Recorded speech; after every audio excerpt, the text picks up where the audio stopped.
Okay. Hi, George. Does everybody have the two sheets? I can't seem to work the copier, so it's all printed out on two sheets. Do you have them? Yeah?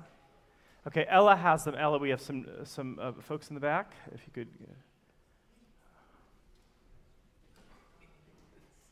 Okay. Great. Well, it's that time. Yeah. Ella has handouts, so you'll all need some handouts. So Ella will help you in so many ways. Ella actually gets a shout out in the sermon tonight, so I have to pay her $8, and that's good.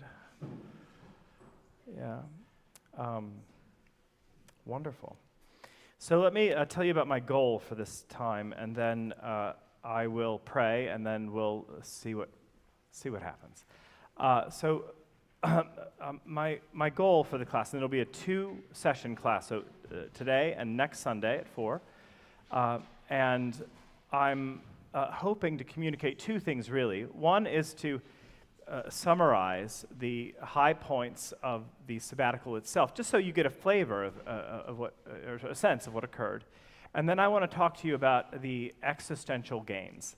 That is, what at least happened within me that some would call breakthroughs. I had a few breakthroughs, and we've all had that happen where we're just going through life, and for whatever reason, providential circumstances and serendipity align, and you find yourself with a wider vision or a new understanding, or you're able to let things go, or you exfoliate certain things that you've been carrying for too long. And so I hope to do both adequately, is to summarize the sabbatical and then get a little existential. So to that end, let me pray, and then we'll dive into the material. Almighty God, we thank you for the fact that you're not only never far, but you're endlessly addressing us and constantly involved and hyperactive within our lives. And I pray that this time would help us all to see ways in which you've reached us and ways in which you can give us rest. In Jesus' name, amen. So, if anybody doesn't have a handout, Ella, do you have more? Or are we out? Are we out? There's more up there. Okay, great. So we're trying to hand out more handouts. So please raise your hand if you need one. Okay. Yeah, do your best. Maybe we can share a little. Oh, that's great. So what I'd like to do is divide my two talks by the theme of green and gray. I made, as you may know, 2 different visits to the Holy Land, Ireland, that is. The first one was green and in many ways splendid. The second one was gray and very difficult. And I'd like to talk about both of those things. But today's going to be the greener version, and next week will be the grayer version, and what I gleaned from both experiences. So now, the reason that I decided to, with my family, go to Ireland right when sabbatical started. I mean, the day after it started, we left the country, right? I thought that a sudden break would be better for me than just sort of slowly, spending 2 weeks here and sort of chilling out. I needed, I thought, a change of scenery. And as many of you know, you have a wonderful opportunity with a change of scenery to also maybe enter into rest more swiftly. And Ireland just happens to be my place, at least due to lots of past experiences, in which I'm able to really just rest and let go a little bit. And there's a lot of reasons for that I'll get into. But I'm wondering, I quoted a song from a wonderful mid-'90s band, they're a British band, that one-hit wonder, Where I Find My Heaven. Have any of you heard the song? It's on the Dumb and Dumber soundtrack, just for what it's worth. But I'm wondering, that eternal film of great consequence, up there with The English Patient, So what I'm wondering is, what about you? Do you have a place like that? Do you have a Shangri-La, in other words? that isn't Grove City, which of course for all of us is the place of eternal and respite and peace and tranquility. Just kidding. But what about you? Like, if you want to get away, where's a place that almost guarantees refreshment? I'm just curious. You need sun. You need sun. So it ain't here and it ain't Portland. Maine, very nice. The ocean, anywhere near the ocean, okay. Almost any given hiking trail that's not in New Jersey. Of course. God bless you, and you're right. What? New Zealand, somebody said? Oh, I thought they said New Zealand. I'm like very Lord of the Rings-esque. What? Anything else? Snorkeling. Oh, that's kind of fun. Yeah. Anda dasi. I was talking to somebody the other day about it, and I said, "Where? Like, do you have a place?" And he said, "Zanesville, Ohio." I think you're the only human who's ever said that in the history of the universe, you know. But maybe it was a camp when you were a kid, you know. When you went there, you were able to shed the problems of your life, or maybe it was a family vacation to Florida, or maybe you. My dad, his place is Gettysburg. I think that's funny, but that's what he does. He goes to Gettysburg and he goes to the Wax Museum, and his mind is blown every time. I'm like, well, that's one way to live your life, and maybe there's a lot to it. So. For us, for whatever reason, we really, Monique and I, when we were first married, went on a 2-week tour to Ireland. They had a very inexpensive trip through the seminary, so we were able to sign up and go and spend 2 weeks there, touring mostly the south. And we went to various holy sites and castles and did the touristy thing. But as you know, those tours with multiple stops means you're on the bus more than you're walking around on the ground. But we had lots of fish and chips and shepherd's pie, and we enjoyed the sights.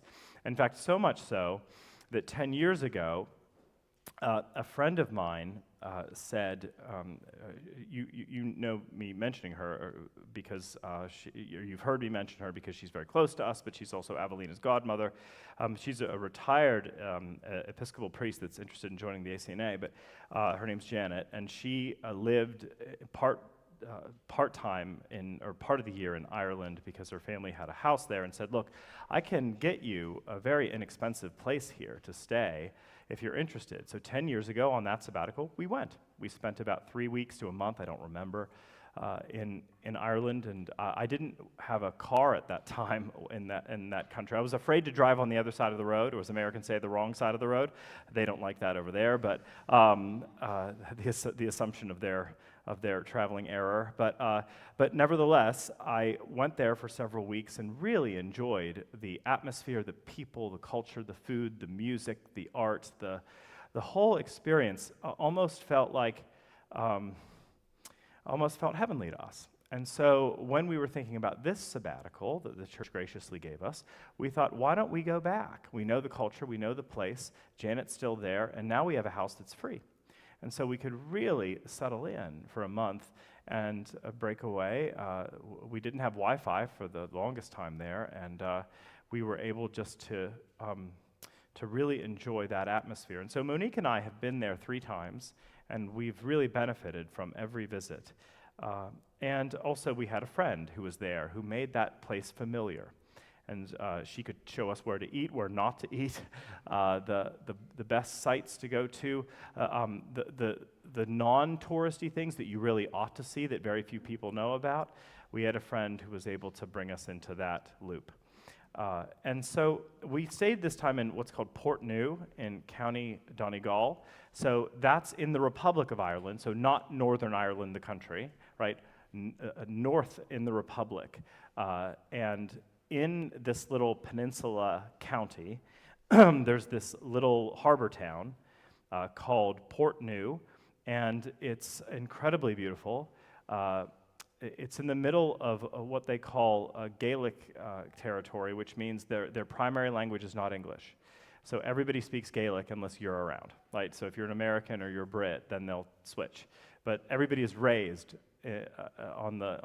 raised to speak the Gaelic language first and foremost. So all the signs are in Gaelic, and if you've tried to read Gaelic, it's impossible. And I talked to an Irishman about that, and they said, "Oh no, don't try. It's impossible." And so from somebody who was fluent in that language, I took that as a great comfort.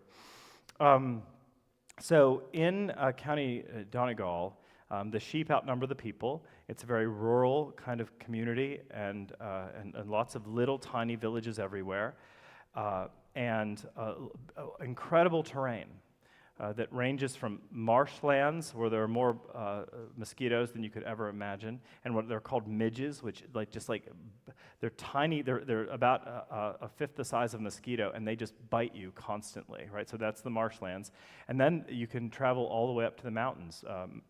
Ella and I climbed the second highest mountain in Ireland, I think, and that was incredible. It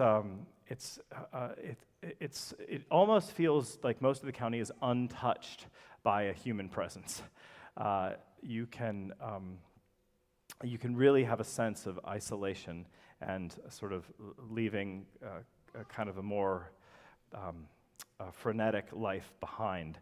And I found that kind of terrain and that kind of beautiful atmosphere gave rise to all sorts of opportunities for us to connect as a family outdoors and not in front of a television, not with social media, not on phones. We were able to scale beautiful mountains, walk through valleys, tour gorgeous castles and churches, and all of these things with having just the focus of the experience. We were present in the moment.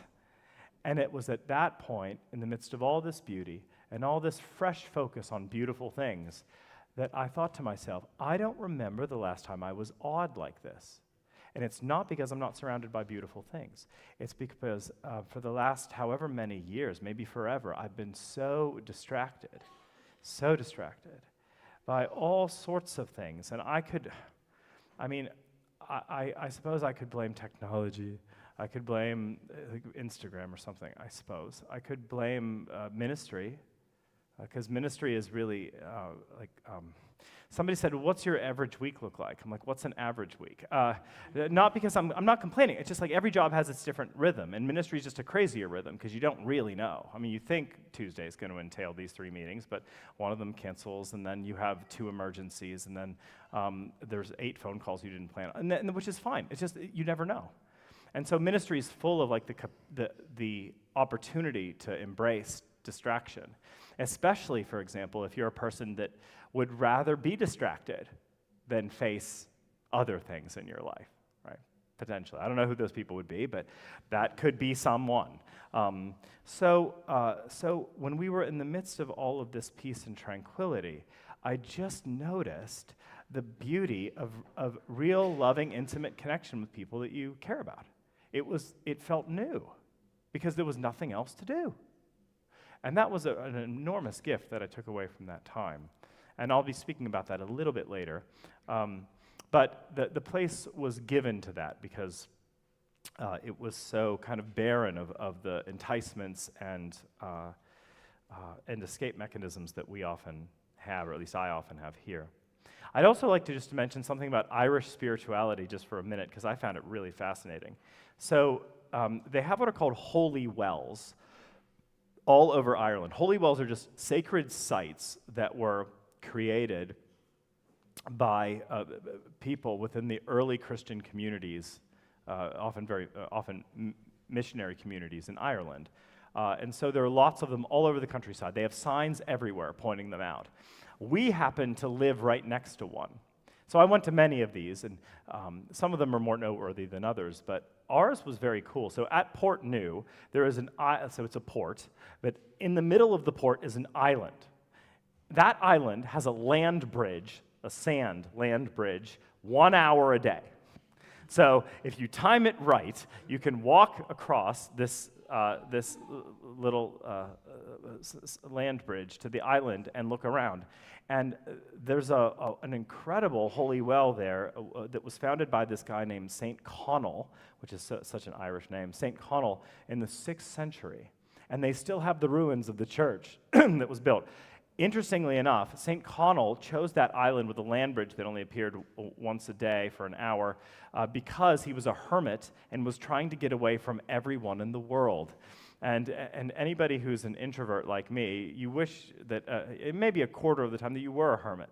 Well, he was an actual hermit, but the problem with almost every ancient hermit is that they didn't really functionally stay a hermit for very long, because people would often seek them out for all sorts of tidbits and wisdom and prayers and healing and all this stuff, and they had this reputation as sort of a person with a holy calling. So we we made it over to the island and just looked around. We know where he's buried. We know where all these other saints are buried, and these ruins have been, kept in. And there's a stone altar that he would have used. There's an original cross that was etched into stone by his disciple, and so it just has this sense of preservation of that which is sacred. That which is sacred ought to be honored and respected, and you had this sense of the missionary endeavors all over Ireland. So we were in the most rural county in the country, and there were these sacred spaces everywhere. And if you go to any other county, there are sacred spaces everywhere. And if you go to the cities like Sligo or Dublin, there's sacred spaces everywhere. Meaning, when the monks and clergy and lay people were captured by this vision of the gospel and of what it would mean for people to leave a more blood-oriented paganism behind and embrace Jesus Christ, they were so captured by that vision that they really went all over the country. Like it's just amazing how many of these sacred sites there are, meaning that there were missionaries everywhere. They were just so inspired to go out and proclaim the truth of God that they couldn't help themselves. And it was really quite something. That's sort of ancient Christianity with some of the sacred sites, but what about now? Well, you have one mega group and a smaller group that's still somewhat substantial. The mega group is the Roman Catholic Church, right? So Ireland is still predominantly a Roman Catholic country for a variety of historical reasons. And the second largest church grouping tends to be the Church of Ireland. That's what the Anglican Church calls itself in Ireland, the Church of Ireland, which again I mentioned last Sunday in the sermon. I think that's funny. I think it's audaciously egotistical, because they're really not the Church of Ireland in the sense of representing most of the Irish people, but nevertheless, Anglicans, we can't help ourselves. So that's sort of the second group. And then there's also some non-denominational churches and so forth. We went to Church of Ireland parishes and a Pentecostal church when we were there. That's where we went. Benefited from all of them, but they do have there is sort of an undercurrent of tension when it comes to religion in Ireland. And many of you know this. I'm not recommending it, but if you've seen the film Calvary, which is hard to watch, it's all about the misgivings that Irish people now have based on some of the Roman Catholic scandals that happened more than 2 decades ago, particularly with orphanages, and there was all sorts of sexual abuse and things that occurred that were uncovered, I believe, about 2 decades ago. And that has created a great deal of distaste with many Irish people for at least the Church of Rome. But nevertheless, we were in the most religious county that remains in Ireland. So if you were to drive by a Catholic church at 6 p.m. on a Saturday night or on a Sunday morning, packed. But that's unusual. That's just true in the county that we were in. The Anglican churches are attended more sparsely, and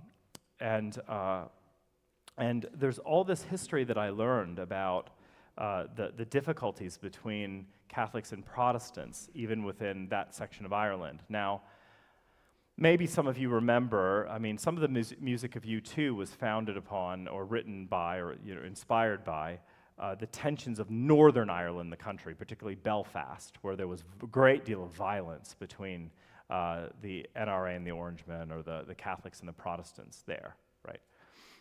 That is less true in the county that I was part of, but it doesn't take long to speak with someone about religion before you start feeling the edge of the conversation.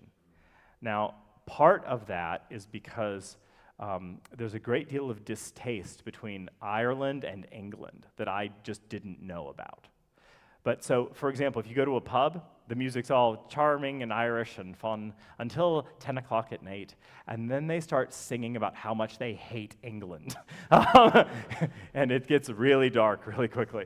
Well, the same is true regarding the separation between Roman Catholicism and what they regard as English Anglicanism, right? And so there's all these stories. If you talk to Roman Catholics there, they'll say, yes, but remember Mahara. What do they mean? The Mahara caves. I went to them. I went inside them. They're caves on the beach, and during, I believe it was Cromwell and that era, there were certain restrictions placed on the celebration of Catholic Mass, and so they had to hide, the priests had to hide when they were celebrating Mass, and they would go into these sea caves near the ocean at low tide and celebrate Mass, and there were Protestants from the motherland that found them and started a fire outside the cave and killed everybody inside, right? As a punitive gesture.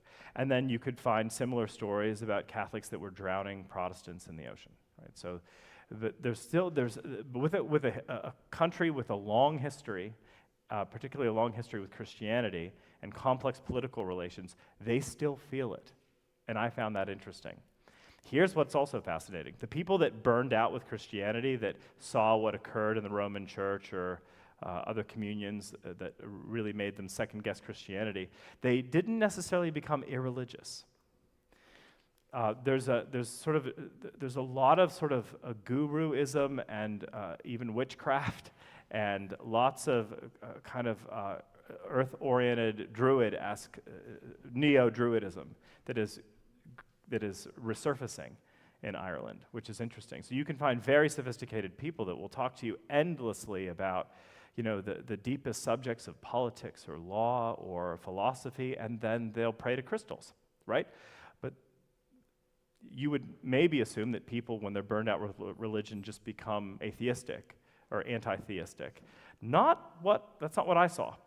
There was an embrace of sort of of an old kind of refurbished paganism. Kind of fascinating. In fact, Monique was invited to one of those groups and went just to see what was going on. She didn't really know much about it. And when she went, she's like, oh, we are not in Kansas anymore. Not in Grove City, certainly. And so I would say that Ireland has a long Christian history, a complex Christian experience, and is a deeply spiritual country, but spirituality is defined very broadly and in ways that we would have real questions about.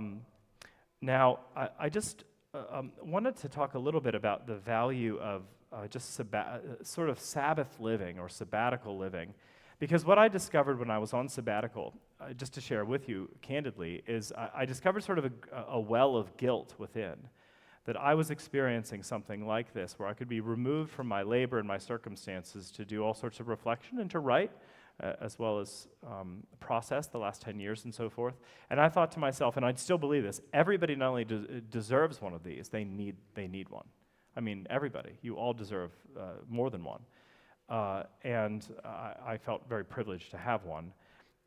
But I also discovered in the midst of having a sabbatical just how incredibly important sort of a Sabbath orientation is. When I was soaked in it, I discovered what maybe I had been missing internally, mostly for self-sabotaging reasons, but what I'd been missing and what I'm now discovering. And so I'd like to talk about that just a little bit. I only put these passages here on the sheet to remind you of things that you've likely already read. But what I think is interesting about Sabbath, or the idea of stepping out of a work rhythm into a rhythm of rest and recuperation and trust, is that it's really a theme that's all over the Bible.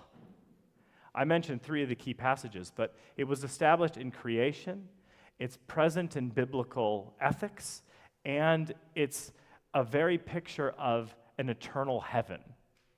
I think that's really fascinating. So in Genesis, you get this image of God, the architect and artisan, who's hard at work, and then when he's done, he stops and lets creation keep going. But he's done with his creative endeavors at that point, right? He rests from all his labor.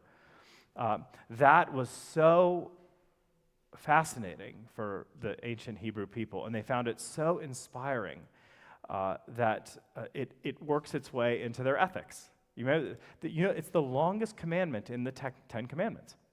That's just interesting to me, the commandment about the Sabbath. And so would anybody mind reading that from Exodus 20, just really quickly, since I semi-read the Genesis 2 passage? Remember the Sabbath day to keep it holy.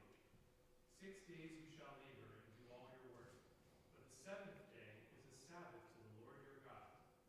On it you shall not do any work, you or your son or your daughter, your male servant or your female servant, or your livestock, or the sojourner who is within your gates.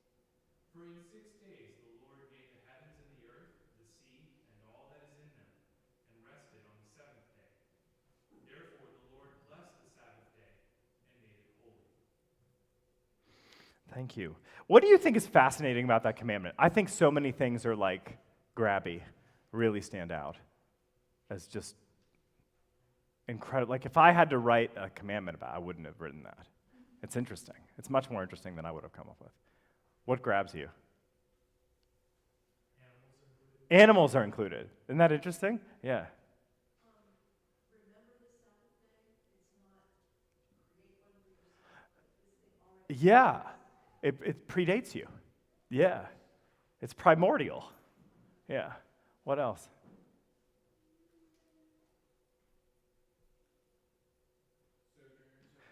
Yeah. You don't have to be a Jew. That's interesting. I mean, Uriah the Hittite, who was, at least according to rumor, a Hittite, took a Sabbath, right? Because he was among the people of God. It's interesting. Yeah. What else? Yeah. Yeah, God makes it holy. That's a Genesis reference. Yeah. What else? It has a specific time attached to it. Yeah. Yeah. We need to participate in God's rhythm. Yeah.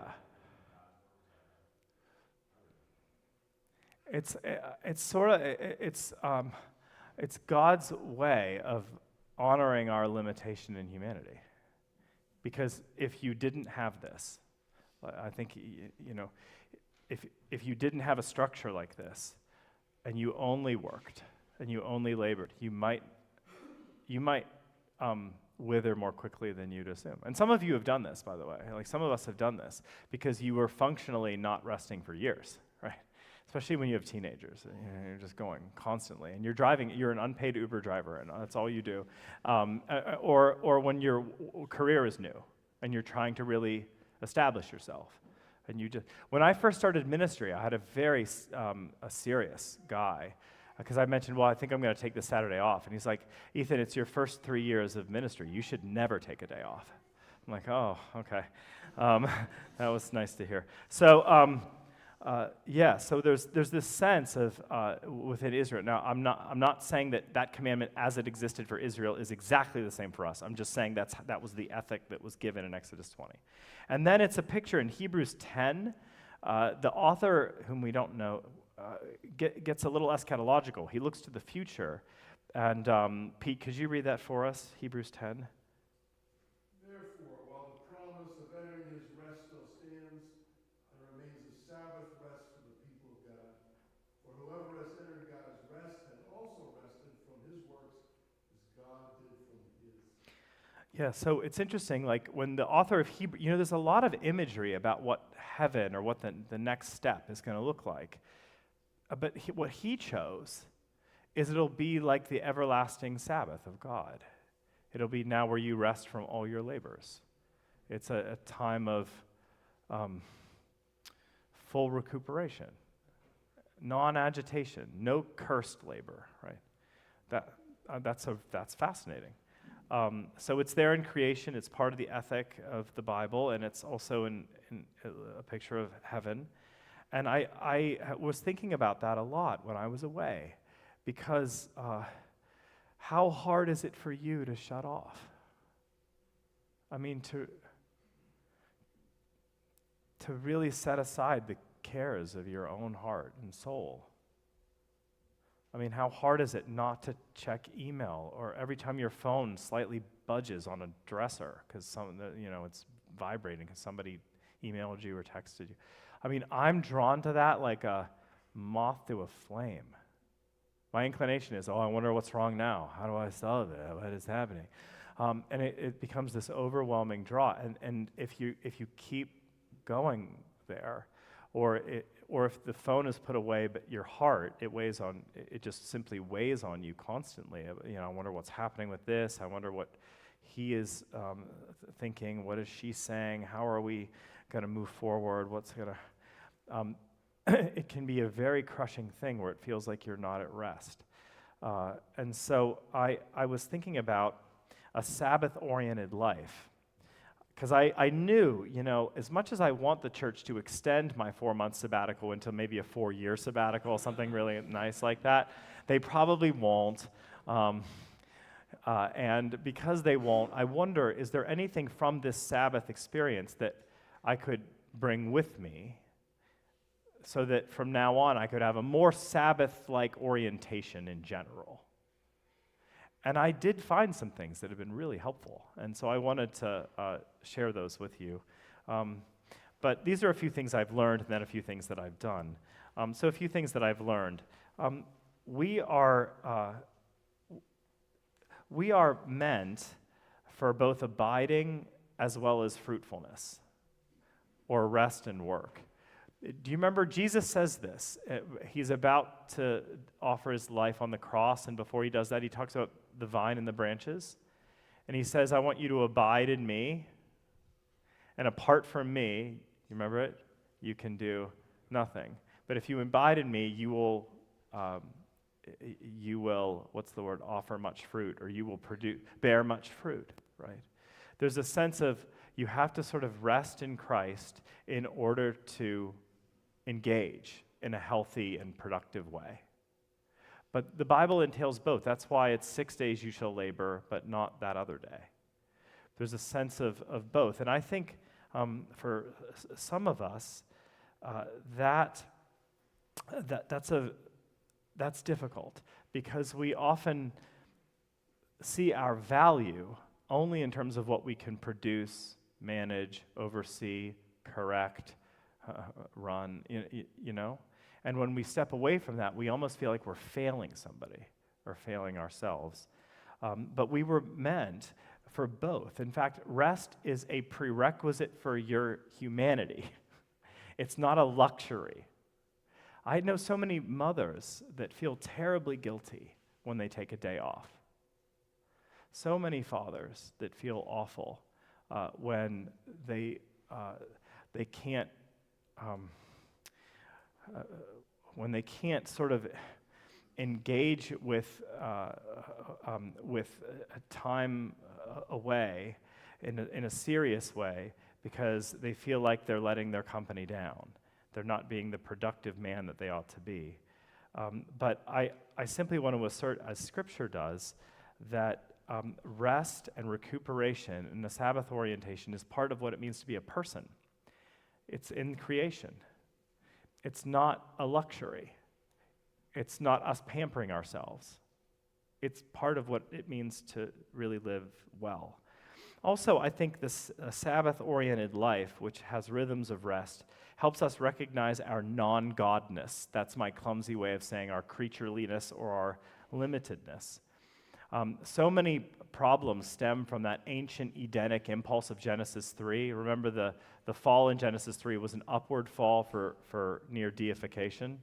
Like, I'm going to eat this and become, in a sense, like God, knowing as God knows. I'm going to taste a little omniscience for myself, a little omnipotence for me. How wonderful it is to abandon that quest and realize, no, that's ridiculous.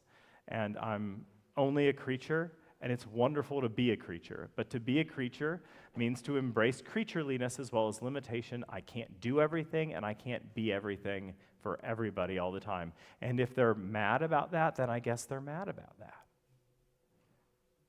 What are you going to do? They're a creature too. They'll get over it after a good night of sleep and maybe a pork chop or something. Like, they'll be fine. I'll be fine. But not trying to be everything for everybody. Do you ever feel that way? Like that you have to sort of manage the lives of everybody around you, especially if they're upset? One of the things that I discovered on sabbatical was that my empathy gets me in trouble. Empathy is great, but it's also crazy. Right? It's good. I was, a lot of people, especially for maybe the last 10 years or so, have been prizing empathy as the chiefest virtue, even above like the pursuit of truth. Empathy was everything. Just feel what other people feel. Maybe there's a pathological underbelly to that, which is you sometimes get enmeshed with the feelings of other people so that now you can't determine what are your feelings and what are their feelings, because you have no boundaries between yourself and what you're experiencing and them and what they're experiencing. And so you just adopt their emotions. Let me just say, as a person who is prone to that on occasion, not a great way to live your life, because you end up bearing loads of bricks that the Lord Jesus Christ never gave to you and never would.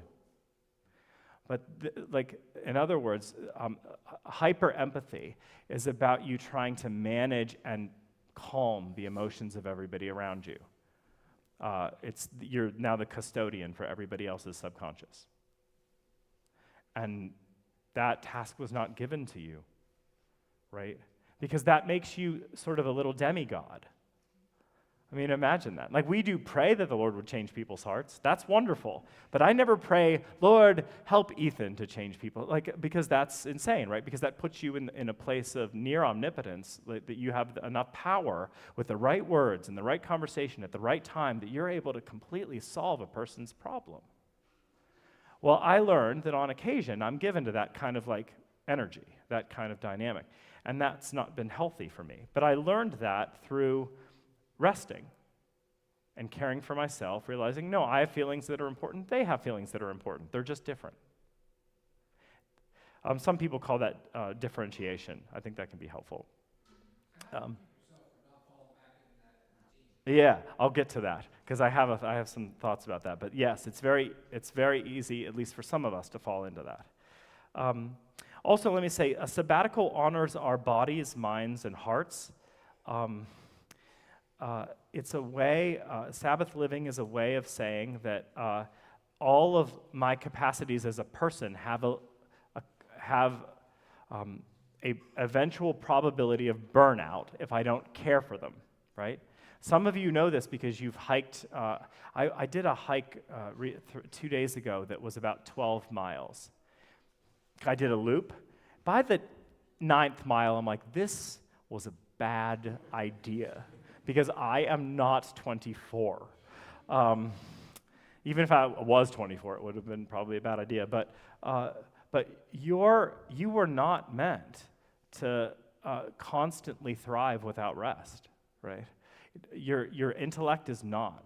Your heart is not prepared for that, and neither is your body. That all of those things require rest. Also, to quote my boy, Martin Luther, he thought that keeping a sacred Sabbath, it affirms justification by grace. And what he meant, he wasn't crazy. What he meant by that is the world will keep on turning if you stop acting and engaging. You're really completely justified by the free mercy of God, not by your activity.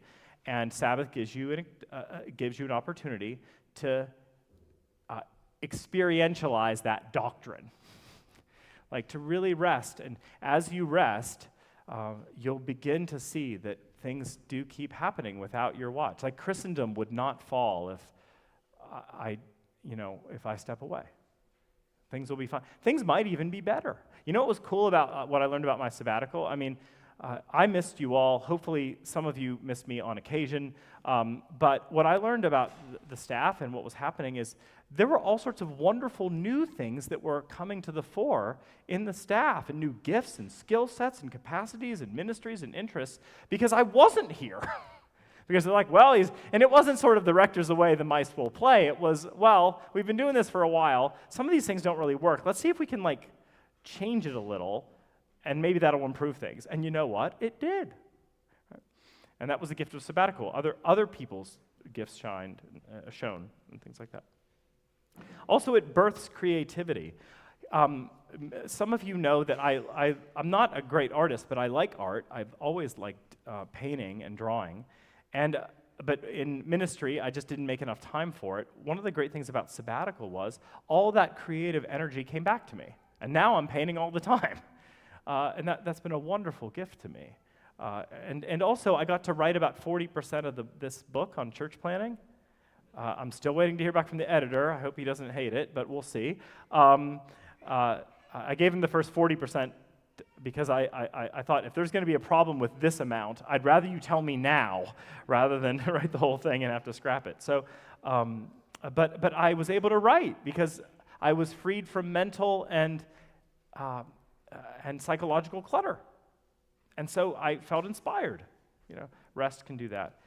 And lastly, I'll say, rhythms of Sabbath can help you store up the goods for when Ireland turns gray rather than green. Because if you're engaging with regular periods of rest and bonding with Jesus and the people that you love, you are storing up treasures in heaven, so to speak, like real lovely parts of life that will give you strength when other things give way. And that did happen as well, and we'll get more into that next week. So, but is there any questions about what I've just said? I'd like to give a tip or two. I wrote a bunch of them on the second page about some of the things that, I haven't been doing all of these things, but I've been doing some of them. But any questions at all? Sleep is good. Yeah, it wasn't last night, because Monique was really ill last night, but then that subsided. So, but normally pretty good, yeah, thankfully. I have left insomnia behind. Yeah. Anything else? Yeah, Glenn. It just seems impossible. Say, yes. I'm just being honest. Yeah. With what I know is coming up and everything, I don't get it, and I don't think it's possible. It just seems impossible. Sabbath orientation Yeah. seems impossible. It doesn't seem to be. Yeah, so for you personally, it feels like this is a nice concept, but it's conceptual. Okay. Here's where I want to give you one exercise that may help you. Now, I'll just say that because it helped me, because I felt that way too. I'm like, well, isn't this nice for non-anxious people? Non-anxious people and non-empathetic people can sit down and enjoy their life. Isn't that quaint? Because it felt, and I'm not saying that's you, Glenn, I'm saying that's me. So it felt like a million miles away, and I'm like, well, I'm great. I'm glad someone somewhere can get a little out of this. Then I was talking to this very, I guess most people would call him sort of a simple priest. He's an older priest now who's lost some of his faculties, but I met him on a silent retreat, and during the silent retreat, you were allowed to speak with this priest for an hour, right? An hour a day. You were allowed to, and then you had to shut up the rest of the time. But I was on a retreat with this guy. I don't think if he knew any theology, he forgot about it a long time ago. But he was sweet, and he said, Ethan, there's something you could try that's always helped me, and maybe if you try it, it'll help you. And so I said, well, what is that? He said, it's just sort of an old meditation technique. And by the way, I know this is going to sound hippy-dippy. Just forgive me if you don't like it. You don't have to do it. But he said, just sit in a chair and put a timer on for 10 minutes and just breathe. I'm like, what do you mean? And he said, well, close your eyes and only pay attention to long inhales and long exhales. I'm like, well, that's okay. I was so cynical. I'm just such a jerk. I was so cynical. I'm like, oh, that sounds interesting. But I'm like, okay. And then I said, but well, you're going to think of stuff because it's boring. And he's like, well, yeah, you do. You get worried about something, but then you think, oh, that's important. But I'm just going to pay attention to the breathing. I'm breathing in, breathing out. And then you're going to think about your kid and driving her to Walmart. Walmart's real. Breathing in, breathing out. Now that sounds stupid, I know. Or maybe simple, maybe it's not. But here's what it taught me. So here's what it taught me. I do it every day. It has helped me so profoundly that I can't even begin to tell you how it's made the Sabbath thing real to me when I only found it conceptual before. Here's why. This is like the most brilliant insight ever, and it's deeply Christian. Here's the insight that I learned. Oh, I'm not my feelings. I'm not even my thoughts. Because I keep breathing after I just finish being worried about that thought. I just let the thought, it's like the waves in the ocean, let them rise, let them fall. And then the timer goes off, and by that time I've realized I've been able in 10 minutes to differentiate my humanity, how I'm sitting in the seat, what the seat feels like, my breathing and my body in and out, and I realize, oh no, I have my own being as a person, my own detachment from things that are happening to me. I don't know if that makes sense to you. I hope it does at some level. Meaning, no, I am a person who happens to have thoughts and feelings and a will and a body, but I'm also more than my feelings about this situation or that situation, more than my thoughts. And so that ability has given me this more healthy detachment from the immediacy of the moment. Because I remember I got a phone call from someone who isn't here, don't worry, and who doesn't go to this church. And when I say that, I really mean that. Doesn't go to this church. But this person gives me a great deal of, the Italians would call it agita, an upset stomach. You know what I mean. You have a person like that. I hope I'm not that person for you. But they're like, oh, dear Lord, what does he want now? So this person called me, and I'll tell you what, 4 months ago, I would have had heart palpitations. I got the phone call this time around, and I'm like, oh, this could be interesting. I changed right from panic to curiosity. I'm like, oh, this could be weird. And it wasn't, it was fine. But I've realized too, here's what I've realized, that I'm less anxious in general, and I'm more able to distinguish myself and my life from my circumstances through that little exercise. All I would say, if you can't do 10 minutes, do 5, do it a few times a week and just see what happens. It's just a simple kind of meditative exercise to remind yourself that you're a real person with breath and physicality, and you can detach from sort of hyper-enmeshment with the mood of the day. But some of the other things that I think are helpful, I put them all here, sort of just a Sabbath or a slowness in daily life. And I think that there are a few things here that some of you might find really helpful or life-giving. You can't do all of them, and you probably wouldn't find all of them helpful. But one of them that has really helped me is to be in God's nature without constant distraction. Before, you would always see me with my headphones on. I have big, bulky headphones that were given to me by Joe Horton. They look like what professional rappers wear, which is sort of my energy, always. And so I have my rapper headphones on, and I'm listening to a podcast or I'm listening to music. But now, when I'm outside more often, and I just went hiking for the 12 miles, I didn't have a bit of technology. I was able to be in God's world, look at God's world, and just being in that atmosphere and offering prayer when I wanted to, silence when I needed it. The communion between me and my Maker was incredibly sweet and life-giving, and I left far less anxious than if I was listening to the news. There is just something about being pelted with the constant messaging everywhere, because everybody's trying to disciple you every moment of the day. I mean, do you know this? I mean, any of these pundits or any of these talking heads or any of these forces out there are trying to form you, fashion you, disciple you, attract you, get you, hook you, whatever. And to say, yeah, they're all there, but first and foremost, I was meant for the Lord.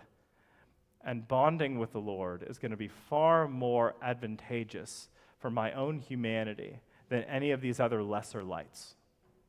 And that's been very life-giving, is being out in nature, also doing things more slowly. Now, you won't know it from how I speak, because I still speak probably too quickly. But I've noticed it that I'm trying, when my daughters are listening, or when I'm talking to my daughters, I always put the phone, if I'm holding it down and upside down, and look at them. And I always try to listen more carefully, and I'm trying to speak more slowly, to let them know that I'm here in the moment and engaged. So those are a few little tips, but I would try that little meditation exercise. Just try it for a few weeks. It's not going to take much time, and just see what it does for you. What's the harm? Because the worst thing that could happen is it doesn't help you, and then you could just try something else, right? Or you could fall asleep, which maybe you need more than anything. So I want to say that this first time in Ireland was so restorative for my soul, so contouring of my personality, that it helped me a great deal. What I didn't know is that it was going to prepare me for the second Ireland trip, which was quite dark. And so next time I want to talk about what happens whenever you inherit a situation in life that you thought was going to be happy and was the opposite, and what happens to the soul in the midst of great grief and inexplicable sorrows that come to you, and how can that be turned into glory by God? Yeah. So anyway, thank you so much for listening. I hope that was a little bit helpful, and I look forward to seeing you all in worship in a few minutes.